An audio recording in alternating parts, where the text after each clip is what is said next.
नमस्ते, आप सभी का स्वागत है मेरी एक कहानी में। जो एक लड़की की कहानी है, जो लड़की अपना सब कुछ भूलकर बस घर में रहती है और अपने सपने साकार भी नहीं कर पाती।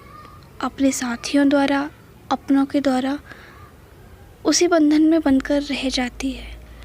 बस उसके बारे में मैंने कुछ लिखने की, उसके दर्द को बयां करने की कोशिश की है।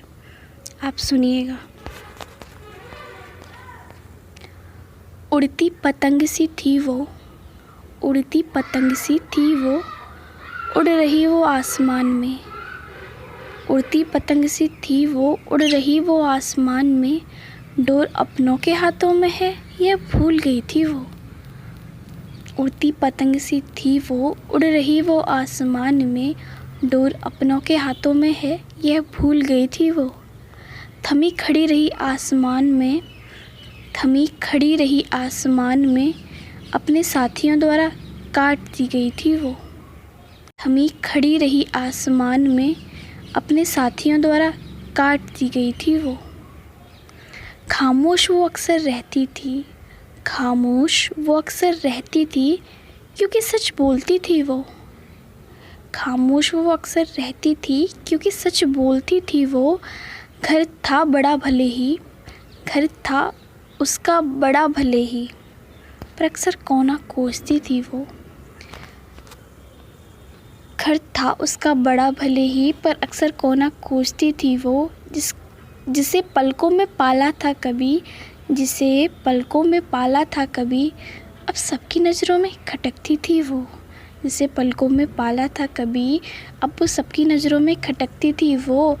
रहती घर में थी, रहती घर में थी, मत न रख पाती कभी। रहती घर में थी, मत न रख पाती कभी। छुपाए सारे सच्चों को, छुपाए सारे सच्चों को, बस परेशान वो रहती थी। छुपाए सारे सच्चों को, बस परेशान वो रहती थी। चांद छूने की आरज़ू थी उसकी, चांद छूने की आरज़ू थी उसकी, तो कोरे कागज़ पर चांद उकेर लेती थी वो। चांद छूने की आरज़ू थी उसकी, तो कोरे कागज़ पर चांद उकेर लेती थी वो। नाम से सूरज हो भले ही भानु, नाम से सूरज हो भले ही भानु, पर चांद जैसी शीतलता रखती थी वो। नाम से सूरज हो भले ही भानु, पर चांद जैसी शीतलता रखती थी वो। दुख इस बात का है, दुख इस बात का है, बार बार क्यों, दुख इस बात का है, बार बार क्यों उसे याद दिलाया जाता था कि वो लड़की थी वो। दुख तो इस बात का है, बार बार क्यों उसे याद दिलाया जाता कि वो लड़की थी वो।